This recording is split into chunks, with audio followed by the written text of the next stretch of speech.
Welcome to the Dark Side et bienvenue dans cet épisode consacré aux Chevaliers de Ren. Introduits pour la première fois dans Star Wars 7 The Force Awakens, les Chevaliers de Ren sont devenus très rapidement un groupe d'individus particulièrement énigmatiques. Les Chevaliers de Ren soulèvent alors bon nombre de questions, comme par exemple qui sont-ils, quelles sont leurs diverses missions et surtout quelle est leur place dans Star Wars épisode 9. Information également introduite dans l'épisode 7, on sait que les Chevaliers de Ren sont placés directement sous le commandement de Kylo Ren. Néanmoins, on s'aperçoit également que ce groupe n'est pas entièrement autonome vu que Snoke ou d'autres hauts dignitaires du First Order ont un droit de regard sur leurs activités. Star Wars The Last Jedi n'a que peu traité la question des Chevaliers de Ren. Au travers des révélations que fait Luke Skywalker, on en vient à penser que ces chevaliers pourraient bien être d'anciens élèves du Temple Jedi. S'ils ont échappé au massacre et même participé à celui-ci, c'est qu'ils devaient bien faire partie du cercle d'amis de Ben Solo. Néanmoins, la raison de la chute de Ben Solo nous est clairement expliquée, tandis que le ralliement des futurs chevaliers ne l'est pas du tout. Est-ce vraiment les Chevaliers de Ren qui ont rejoint Ben Solo, ou bien Ben Solo qui se serait fait séduire par ce groupe proche du côté obscur et du Premier Ordre? Quoi qu'il en soit, la question qui nous intéresse est quelle sera la place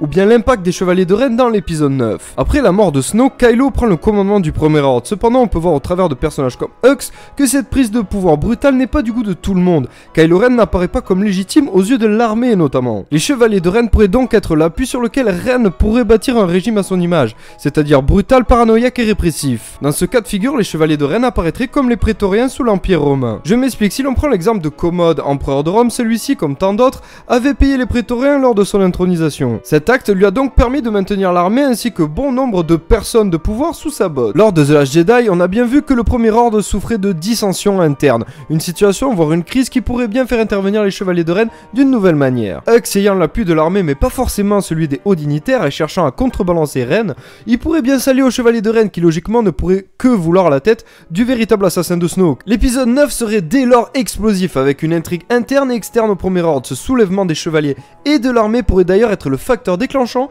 de la rédemption de Ben Solo. Une chose qui est sûre, c'est qu'au sein du Premier Ordre, les Chevaliers de Ren apparaissent comme les juges et les bourreaux. Mystérieux et fantomatiques, ils sont le produit manifeste de la politique de Snoke. Tout comme nous le suggère Machiavel, les arcanes du pouvoir sont une manière pour le souverain de bâtir un gouvernement fort. À croire que Snoke l'avait compris, que les Chevaliers de Ren font partie des arcanes. Ordre mystérieux et sombre, il pourrait bien créer un véritable déséquilibre dans la galaxie et au sein du Premier Ordre. Yeah, c'est la fin de cet épisode, j'espère que vous l'avez aimé. Si c'est le cas, n'hésitez pas à lâcher un max de pouces bleus, vraiment c'est ça qui aide la chaîne. Merci à tous ceux qui à chaque fois bombardent la barre des pouces bleus, c'est super sympa. Dans les commentaires, dites-moi si vous avez aimé cet épisode, dites-moi si vous êtes d'accord avec cette théorie ou si vous-même avez d'autres théories. N'hésitez pas également à partager cette vidéo, à vous abonner à la chaîne si ce n'est pas le cas, et je vous dis quand même un grand merci parce que vous êtes de plus en plus nombreux et on est de plus en plus nombreux à s'éclater ensemble. C'est vraiment un plaisir, vraiment, si j'en suis là, c'est grâce à vous et on va continuer comme ça. Et moi je vous dis à très vite les amis et que la force soit avec vous.